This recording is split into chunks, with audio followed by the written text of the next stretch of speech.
Praise the lord. దేవునికి మహిమ కలుగును గాక. ప్రతిరోజు క్రమం తప్పక వాగ్దానాన్ని వీక్షిస్తున్న ప్రతి ఒక్కరికి యేసయ్య నామంలో ప్రత్యేక వందనములు. సబ్స్క్రైబ్ చేసుకొని అనేక మందికి షేర్ చేసి దేవుని మాటల ద్వారా బలపరచండి. ఈ దినమునకై ఏర్పాటు చేయబడిన దేవుని వాగ్దానము యెహోషువ గ్రంథము 14వ అధ్యాయము 9వ వచనము. నీవు నా దేవుడైన యెహోవాను నిండు మనస్సుతో అనుసరించితివి గనుక నీవు అడుగుపెట్టిన భూమి నిశ్చయముగా నీకును నీ సంతానమునకును ఎల్లప్పుడూ స్వాస్థ్యముగా ఉండును. Surely the land whereon thy feet have trodden shall be thine inheritance, and thy children's forever, because thou hast wholly followed the Lord my God. యెఫున్నె కుమారుడైన కాలేబుతో మోషే ఈ విధంగా పలికాడు. నీవు నా దేవుడైన యెహోవాను నిండు మనస్సుతో అనుసరించావు. మోషే చెప్పిన ప్రకారము కాలేబు కనాను దేశమును వేగు చూచుటకు కాదేషు బర్నేయలో నుండి బయలుదేరినప్పుడు 40 ఏండ్లవాడు. ఎవరికిని భయపడక అతడు చూచినది చూచినట్లే మోషేకు వర్తమానము తెచ్చాడు.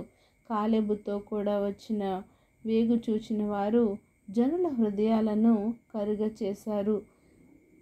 కాలేబు మాత్రం నేను నా దేవుడైన యెహోవాను నిండు మనస్సుతో అనుసరించాను కనుకనే ఇశ్రాయేలీలు అరణ్యంలో నడిచిన ఈ 45 ఏండ్లు ఆయన నన్ను సజీవునిగా కాపాడి ఉన్నాడు. ఇదిగో నేనిప్పుడు 85 ఏండ్ల వాడను. మోషే కాలేబును పంపిన నాడు అతనికి ఎంత బలముందో నేటి వరకు అంతే బలము కలిగి ఉన్నాడు. యుద్ధము చేయటానికి రావడానికి పోవడానికి ఎప్పటికీ ఎంతో బలము కలిగి ఉన్నాడు.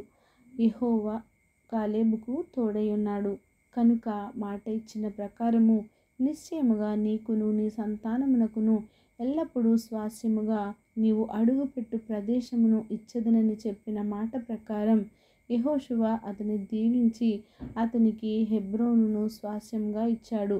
కాబట్టి హెబ్రోను యెఫున్నె అను కెనజీయుని కుమారుడైన కాలేబునకు నేటి వరకు స్వాస్థ్యముగా ఉన్నది. మనము కూడా కాలేబు వలె నిండు మనస్సుతో దేవునిని అనుసరించాలి. అప్పుడు నిన్ను నీ సంతానాన్ని దేవుడే బలపరచి స్థిరపరుస్తాడు.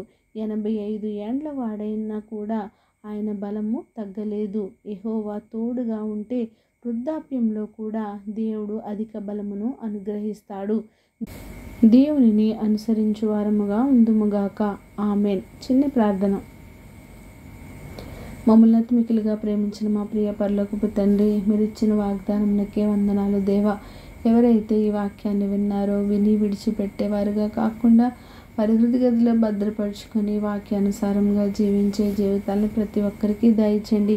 అవును దేవా, ఎవరైతే మిమ్మల్ని నిండు మనసుతో అనుసరిస్తారో వారికి మీరు వాగ్దానం చేసిన ప్రకారం నెరవేర్చే దేవుడు తండ్రి.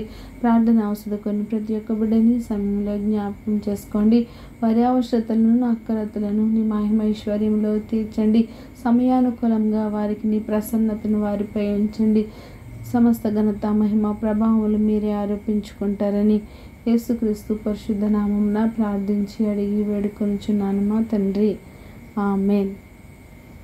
God bless you all.